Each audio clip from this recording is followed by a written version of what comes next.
Rap থেকে আমি বিদায় নিয়েছি, আপনারা জানেন। র‍্যাপ থেকে অনেকগুলো গিফট দিছে আমাকে। গিফটগুলো আসলে কি কি আমি আপনাদেরকে দেখাবো। বিসমিল্লাহির রহমানির রহিম।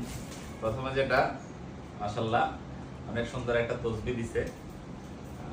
দেখার মতো আসলে তসবিহটা অনেক সুন্দর হয়েছে মাশাআল্লাহ। তারপরে দিছে একটা হাদিসের বই আর রাহিতুল মাকতুম, মাশাআল্লাহ আলহামদুলিল্লাহ। এটা দিছে পড়ার জন্য, যে যখন যে কোনো আমাদের র‍্যাব সদস্য রেবন থেকে বিদায় হয় তখন এই বইটা দেয়। এটা হচ্ছে 1182টি বইয়ের মধ্যে শ্রেষ্ঠ বই একটা, আর রাহিতুল মাকতুম এই বইটা দিছে।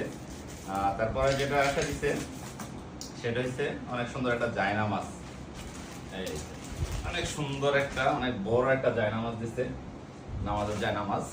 এটা পড়ার জন্য, নামাজ পড়ার জন্য অনেক সুন্দর। আসলে জায়নামাজটা অনেক একবারে ভারী মোটা, সচরাচর আসলে এই জায়নামাজ তেমন একটা দেখা যায় না।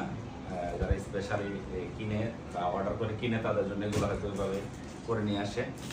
আর আরেকটা হলো দিছে একটা যে ক্রেস, এটা অনেকে দেখছেন আমাদের যে 8টা বাহিনী আছে পুলিশের, যে সংস্থা র্যাবের 8টা বাহিনীর সাথে সংযুক্ত। তো ওই ক্রেসটা আর কি দিছে এখানে। ক্রেসটার মধ্যে 8টা বাহিনীর লোগো আছে, অনেক সুন্দর ক্রেসটা। এটা আসলে স্মৃতি হিসেবে সারা জীবন থাকবে।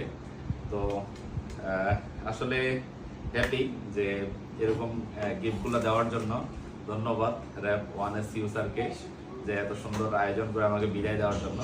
তো আসলে আমার নিজেরই ইয়া লাগছিল যে আমি সবাইকে এগুলো একটু দেখাই। অনেকে তো হয়তো জানে, অনেকে দেখে না। তো এই জন্য আর কি আপনাদেরকে দেখানো। সবাই দোয়া করবেন, ওনারা যে উদ্দেশ্যে এগুলো দিচ্ছে সেভাবে যাতে আসলে চলতে পারি, জীবন পার করতে পারি। আসসালামু আলাইকুম।